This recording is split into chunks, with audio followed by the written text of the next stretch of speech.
you're listening to On Israel, Al Monitor's podcast from Tel Aviv. I'm Ben Caspit. Imagine someone telling you a decade ago, a year ago, or even a few weeks ago, that the leader of the Muslim Brotherhood in Israel would become Benjamin Netanyahu's guardian angel and the great hope of many of the Prime Minister's ardent supporters. Would you have believed them? Well, amazing as it sounds, this is exactly what happened a few days ago when the leader of Israel's Islamist Party and Islamic Movement, Knesset member Mansour Abbas, delivered a live address to the nation, the Jewish nation. It happened at 8 p.m. on April 1st, and Abbas proved he was nobody's fool. He slid elegantly into the primetime slot that has Netanyahu's name on it at the start of the evening news shows after 3 days of hype and promo fit for a Hollywood star. Every word of his 5-minute speech was measured. Netanyahu's prospects of political survival now depend on what people make of the words Mansour said or didn't say. For most Israelis, not to mention those on the conservative and nationalist side of the spectrum, the Islamic movement is a major taboo. Netanyahu himself said clearly on the eve of the March 23 elections that he would never form a government that depends on the Knesset votes of the Islamic Party. But the election results did not fit this ideology of which Netanyahu has been a vocal mouthpiece for ages. With the votes counted, it turned out that Netanyahu's only hope of a majority for his government are the four fingers of the Islamist representatives that just elected to the Knesset.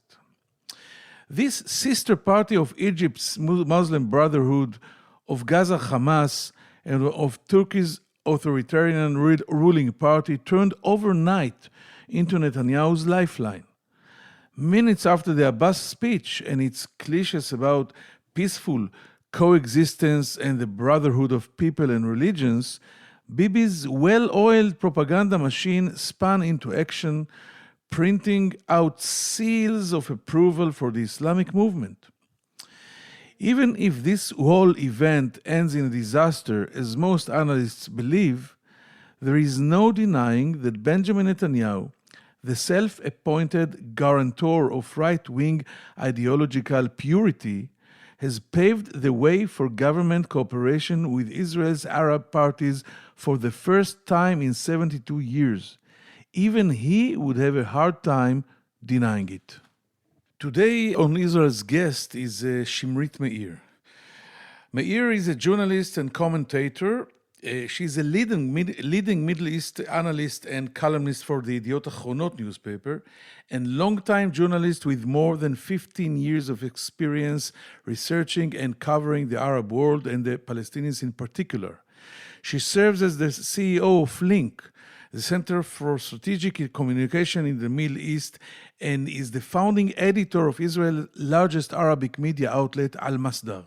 Fluent in Arabic, Hebrew, English, and French, Ms. Meir was the Arab affairs correspondent and commentator for Galei Tzahal. She's one of the most popular analysts in Israel right now, and she'll be here with us right after this short break. If you're listening to this podcast, you obviously care about the Middle East, and if you do, you should probably be reading Al Monitor. Al Monitor is a global newsroom headquartered in Washington, D.C., with a network of over 160 contributors around the world. Al Monitor offers first-class reporting and analysis from a range of perspectives and an approach that represents the highest journalistic standards, as well as an award-winning commitment to press freedom and independence. If you haven't done so already, visit us at almonitor.com, check out our articles, and sign up for our free newsletters. There's a lot to choose from, including the Week in Review, an essay that offers unusual insights and forecasts into the region based upon Al Monitor's outstanding reporting. And if you haven't done so, please subscribe to our Al Monitor podcast on your favorite podcast platform, on Israel with Ben Caspit, and on the Middle East with me, Andrew Parasolidi.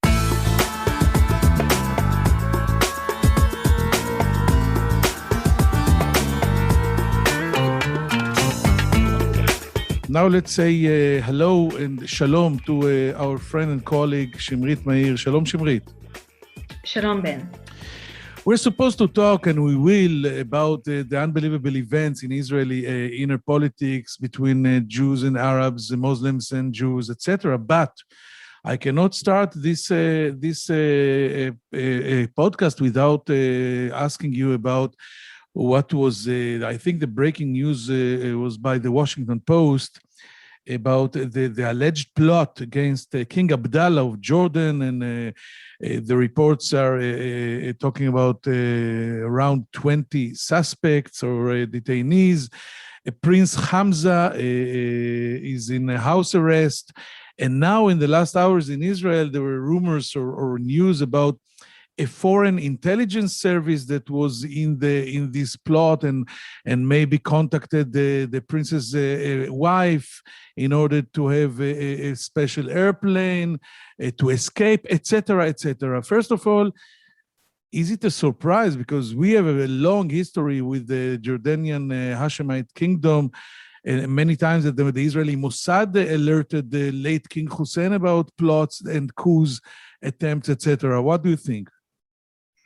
Well, it is a surprise and it isn't, and I'll explain. It is a surprise in terms of the Games of Thrones. The little rival, not little, big rivalries within the royal family.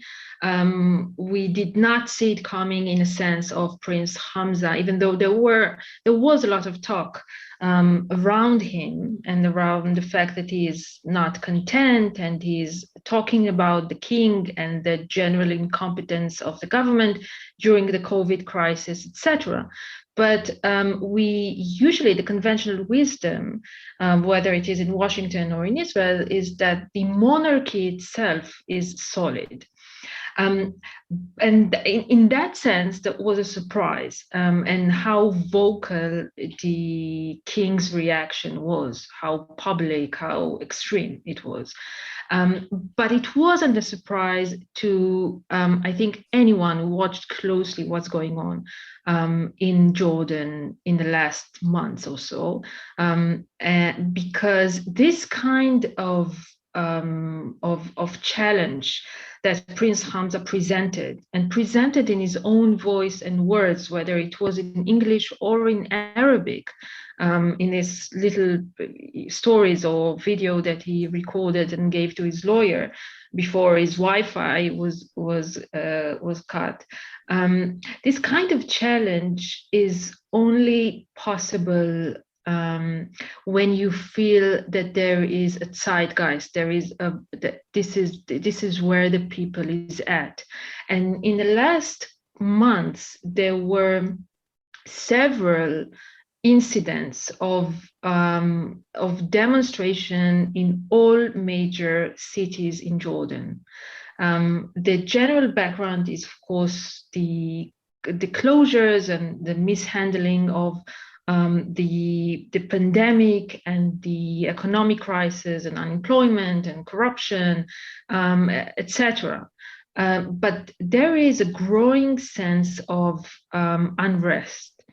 And I think what really triggered the king is two things. One is the fact that Prince Hamza communicated directly with the heads of the tribes, the Bedouin tribes that are the source of legitimacy of the monarchy in Jordan. And it wasn't just casual meetings, sitting by the fire, which they did, and then, of course, posted it on social media. This looked more like primary. So that was one. And the second thing is the fact that he badmouthed his brother to foreign people, elements, and etc. Now, as you know, and I'm sure many of our listeners know, that the internal intelligence in Jordan, the Mukhabarat, is extremely competent and efficient. And they did not have, it wasn't difficult to trace this and to flag it to the king. But I think the fact that he was that nervous about it is because he's very nervous about what's going on in the kingdom. And the fact that we know about this in a mentality of growing, you were saying, Ben? Yes, I want to summarize this paragraph in our conversation, let's talk about the Israeli angle. It catches this event that we still don't know its magnitude, catches the Israeli-Jordanian relationship in a very low point, especially between King Abdullah and Prime Minister Netanyahu. Do you think if, for example, we will find out within a day or a week or a month that the Israeli Mossad was the whistleblower or something like this that we experienced in the past, will it affect the deteriorating relationship between the two countries? Well, I would say that we as Israelis have a tendency to former National Security Advisor McMaster used to call strategic narcissism. It's everything is always about us. Yeah. I don't think this one is directly about us. I think it was the other way around. The fact that the king recently felt, and his son, by the way, that wanted to come and visit Jerusalem, and this wasn't going very well, and this what started the recent conflict. The fact that they were reacting in such extreme way, I think reflects the nervousness, the general nervousness and the internal unrest. Now, Israel, as you know, in terms of institutions, regardless of the back and forth between Netanyahu and the king, but institution-wise, establishment-wise, the IDF, the security establishment is very pro-Jordanian and pro-stability in Jordan. This is almost in the core beliefs of the system, whether it's good or not, it is what it is. So I would assume that if we had any shred of information that might put the stability in Jordan at risk, of course, we would have done, the relevant people would have done everything in their power to stop it. Okay, now let's move to our main issue. In this conversation is the speech, as we called it, last Thursday. The whole Israeli nation, Arabs and Jews, religious and secular, leftist and right-wingers, etc., were expecting and waiting for 2 days to hear. You forgot straight and gay. Yes. And it's relevant in that sense. Of course, it's extremely relevant. It was speech by the leader of the Muslim Brotherhood, an Arab politician that was, I think no one knew his name a few months ago, in primetime television. And my first question to you, Shimrit Meir, is if you had to give a headline to the Abbas speech itself, what would it be? Well, I think exactly what you described is it's the moment. It's this prime time moment that I think will be remembered when you have your entire political scene dependent on someone that up until recently was A, not known, and B, considered to be an ally of terrorists. In a general, discourse in Israel, and someone who's completely, far away from possible kingmaker in Israel. So I think the moment was that, and I think if you want a headline, I would look for the word that was not mentioned. And the word that was not mentioned was Palestine. So he neglected to mention Palestine, and he got a lot of criticism about it in his from his constituency and his community. And their explanation, the Islamic movement's explanation, and that's textbook Muslim Brotherhood. And if you know how they operate, it's just classic. They said there is a place and a time for every saying. We adapt our message to our target audience. Now, that's conventional wisdom. Every politician does that. That's targeted communication, and that's all well and good. But in the case of the Islamic movement, and especially in the case of Mansour Abbas as a politician, he really took it to the next level. For example, he can say, run an entire campaign and leave the joint list and start a party on the case of anti-LGBTQ rights and objecting conversion therapy as a law, and just run an entire campaign about this, and then give an interview to an Israeli podcast in Hebrew and say, well, I have no problem with gays and everyone should live the way it lives. Completely an opposite message. And I think the same thing with the more heavy political Arab Jewish issues. So he did not mention Palestine in his speech, but a couple of days later on his Facebook page, he went to the grave of Abdallah Nimer Darwish, the founder of the Islamic movement in Israel, and he called him Sheikh of Palestine, Sheikh Palestine. So you see that they really are trying to do something that is, I don't know what the results, the immediate political results would be, but it's really not sustainable in the long run, because eventually they will have to decide what they are. You can be vague for a couple of weeks, couple of months, not more. And I think he did something remarkable. As you said, nobody knew who Mansour Abbas is a couple of months ago. He did something very courageous, very brave. He ran his own campaign. He won, and it was a brilliant campaign. Even though I have to say he had all the resources he needed. But now he has to cash it. And this is the big question. He celebrates a very big victory on his rivals. I think they're more experienced politicians, very, very experienced, like Dr. Ahmad Tibi and Ayman Odeh. But the question is, and try to predict 10 years from now, what will be the first line in the Wikipedia entry on the Mansour Abbas?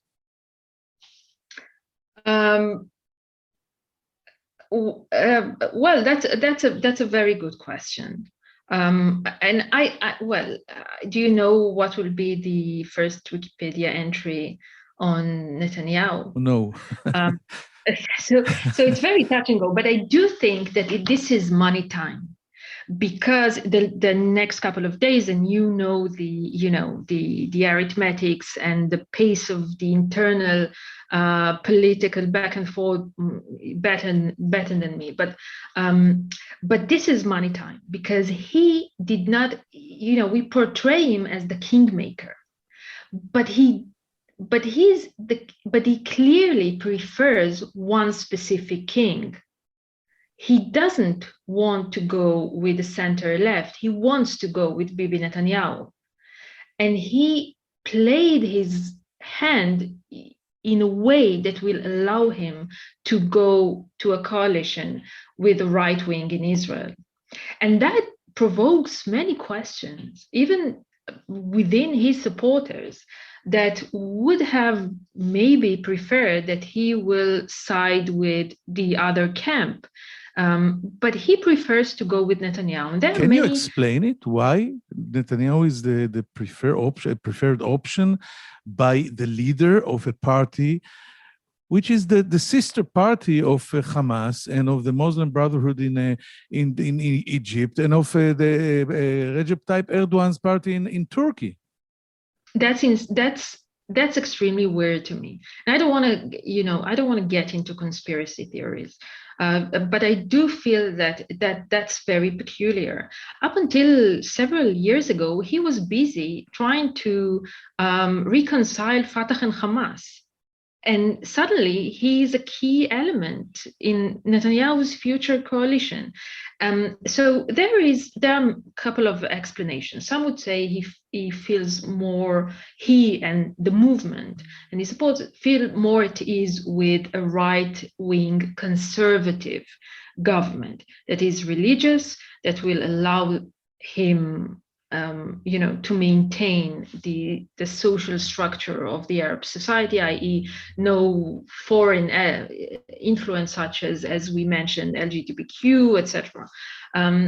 Also, he feels that Netanyahu is very fragile politically and will be more dependent on him, so he maybe can get more. Also, another explanation is he really wants to distance himself from Ayman Odeh and the traditional alliance of the Arab parties with the Israeli left, because as he communicates, he said they kept on disappointing us.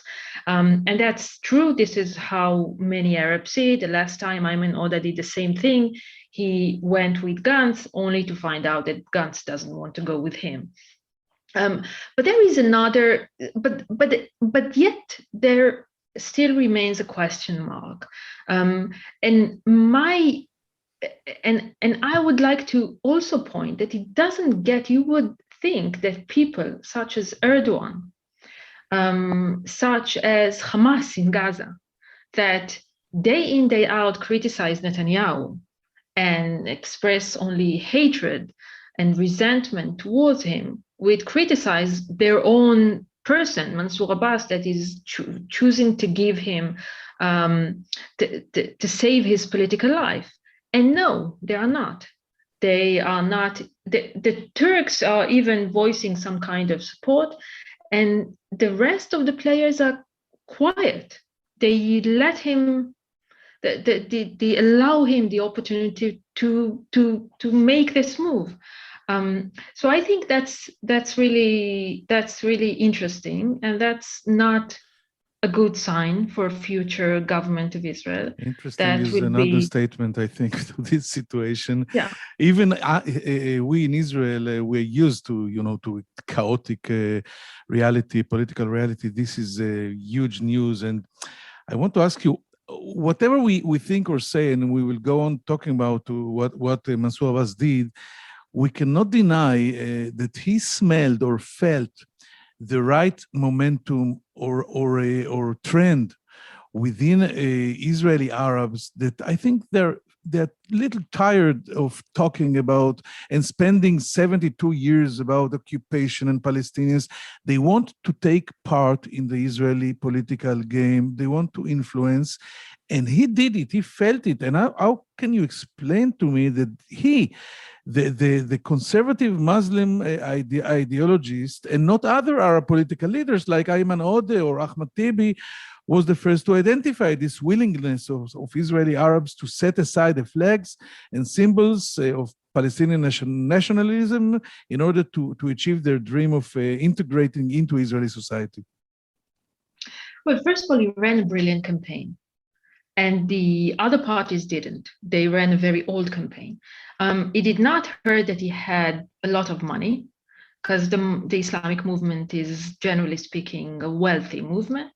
And he put it into a very good use. So he ran a great campaign that combined religious and conservative messaging together with another message of let's be the kingmakers.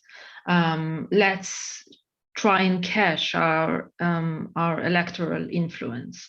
I think that's one. And another point that I think it is important to make is that the situation within the Arab society in Israel is desperate, especially in a sense of handling with organized crime. And if you cannot open a business with Arab organized crime, if you cannot open a business without being forced to pay to criminals, And if you cannot go to sleep without hearing shooting out your window, and if you feel really a life of fear for your children, for your community, this has gotten to a point it's impossible to bear. It is impossible to bear. Of course, unemployment and the consequences of the difficult year of the COVID and housing issues, etc., etc. They really are keen to get the attention and the resources of the state. And they tried with Ayman Odeh in the last cycle, and they failed. Now they are trying, and they give a chance to Mansour Abbas with the Islamic movement. And if they will fail this time around, I'm afraid there will be consequences. I'm afraid people will lose hope and lose faith in the Israel democratic system and the procedure and the weight that their vote has. So we are walking on a thin line where, because of the Israeli political deadlock, they can only be partners if they are the kingmakers. And the Arab parties being kingmakers, whether it's from a hyper-conservative Islamic angle or from a nationalistic Palestinian angle, it's just not healthy and sustainable in a situation that remains the Jewish state in conflict with the Palestinian. This is just not going to last. This isn't healthy. They can be partners, but they cannot be the party in which the sustainability of the government is dependent on and of the prime minister. So there is some kind of a tragic element, and one should hope that there will be someday along the line, I don't know, 10 years from now, 5 years from now, hopefully a year from now, a government in which they can be partners, but not necessarily carry the burden of be the kingmakers. Yes, I think we both hope to reach this day. Knowing that Netanyahu did not fall in love suddenly between the last election and today with the Muslim Brotherhood or so. Maybe he did. Maybe he did. Who knows? No. Is it taking Abbas for a ride, or is Abbas taking Netanyahu for a ride, or is each other advantage of the other in equal measure? What do you think? I think nobody is innocent here, and nobody is naive. You know, people, his competitors, Abbas's competitors, are saying Netanyahu is going to use you and then throw you away just like he did to anyone. He's a Machiavellist, etc. And he is just shrugging. Well, I know Netanyahu, and it's not a romance between us. It's a very calculated, cold relationship. Now, Netanyahu's PR team was in the know of the speech. They knew the content of the speech. But Netanyahu is playing an interesting game of testing the water, testing the Israeli and especially the right's public opinion, not leaving too many footprints. For example, he did not meet with him. During the campaign, saying that he's competing on the same votes. He wants to gain the votes himself. So he's distancing himself from him, and Abbas doesn't. And Abbas is much more invested in this relationship because everybody knows that he gambled on Netanyahu. He can say until tomorrow that he's the kingmaker and he can go either way, but his entire campaign was we might go with Netanyahu. So I think it's a politically dangerous game for both of them, and we can see the kind of reaction in the Israeli right that is excluding Abbas from a future government. And both sides might pay a price, but as you know, Netanyahu can get away with things in public opinion, especially in the right, that nobody else can. Although this stunt can be a one bridge too far or something like this, we will know in the future. And my last question, I want to zoom out to the region. Netanyahu has embraced Abbas, but the fact is that the Arab countries with which he recently signed normalization agreements, the so-called Abraham Accords, regard the Muslim Brotherhood and similar groups as threats to their rule at best. Some, like Saudi Arabia, have outlawed them. How do the Gulf states, the Saudis, the Egyptians, the Jordanians, view this strange alliance within Israel? That's an interesting question. Generally speaking, they prefer not to get into the insanity of Israeli politics. All they try is to stay away from this. We saw this from the UAE recently, etc. Here and there in Egypt and in the Emirates, you can see one or two articles saying that are criticizing not Netanyahu, but the Muslim Brotherhood that are willing to sell themselves to whoever is ready to buy them, and that they are traitors, etc. But that's a way of attacking the general movement of the Muslim Brotherhood. But again, it's not a huge phenomenon. I say, and generally speaking, I have to say in the Arab world, there is an understanding that the Arab citizens of Israel are, generally speaking, in a very, between a rock and a hard place. And they have to make concessions and they have to adapt to a situation that is almost impossible, living in a Jewish state and being Palestinians and Arab and Muslims.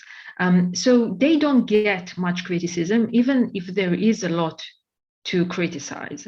And as for Netanyahu, I think that with or without connection to his latest move with the Muslim Brotherhood in Israel, the steamy, hot, exciting phase of the Abraham Accord, or as the new administration is insisting, calling them denormalization agreements, is behind us. We are in a different phase with the change of the administration, and everyone is adapting. And I think that both the change of the US administration, that is much less enthusiastic and much more cold in regards to the agreements, and also the instability, the political instability of Netanyahu, just cooled everyone down, and it's just not trending, so to speak, at the moment. So I think, like everyone else, people are trying to understand where this is going and how it's going to play out, but they are not interfering. I think they are wiser than that. Shimrit Meir, this was an exciting and very highly interesting conversation. I thank you very much for joining us here in On Israel, Al Monitor's podcast from Tel Aviv. Thank you very much, and shalom. Thank you, Ben. Nito. I'm Andrew Parasolidi, president of the award-winning media news site El Monitor, where we cover the Middle East with some of the best reporters and columnists anywhere.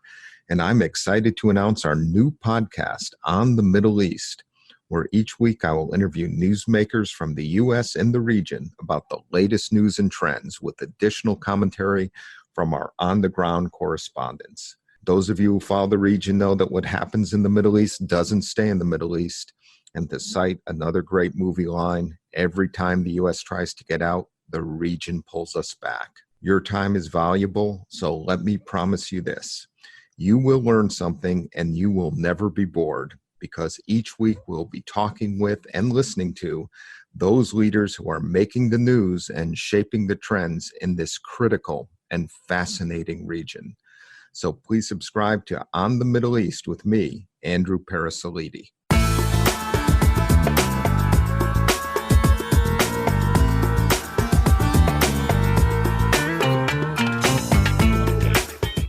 Thank you for staying with us. I think the most interesting question that Shimrit Meir and myself were dealing with is why did Mansour Abbas, or at least it looks like he decided or chose to Benjamin Netanyahu and the Israeli right wing. On the other side, is a lot more logical for him to pick, which is the Israeli left or central left with a long cooperation with the Arab parties in the Knesset and elsewhere. And Shimrit said that she thinks that Mansour Abbas, who is a conservative Muslim politician, feels better with right-wing conservative government and with the ultra-Orthodox that already declared support in this whole movement and all the plan to form a government with the support of the Muslim movement. And she also said that maybe Abbas recognized or felt that Benjamin Netanyahu right now is a lot more fragile and he desperately needs someone to make a business with or a deal with, and it's the best time to find Netanyahu as a partner and to get maximum benefit from him. And he also, according to Shimrit Meir, wanted to distance himself from whatever happened till now, and all this Ayman Odeh and Ahmad Tibi traditional alliance with the old-fashioned left in Israel that actually brought, on the bottom line, nothing to the Arab voters and the Arab society. Shimrit Meir also said that Mansour Abbas's decision to neglect the outer issues like Palestinians and occupation, etc., and try to get inside into the Israeli society and Israeli politics and become a partner came from desperation.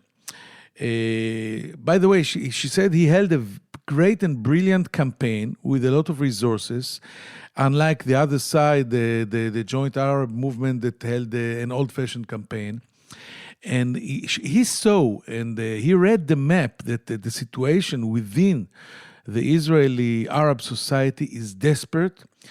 People cannot open new businesses there without paying protection money to organized crime, a huge rate of assassinations and killings among the Arab society, unemployment, and actually the situation is impossible to bear.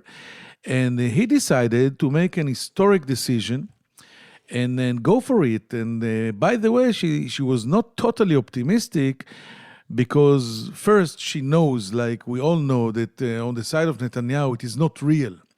It's a political stunt, maybe the stunt of the desperation. And the more interesting thing she said is that being suddenly from an odd duck on the outside, becoming the kingmaker of Israeli politics is premature. And it's not very healthy and not sustainable for the Islamic movement or an Arab party in Israel. It can become also very dangerous. Hope you found it interesting and hope to find you here next week on Monday in On Israel in Al Monitor. I'm Ben Caspit from Tel Aviv. Take care.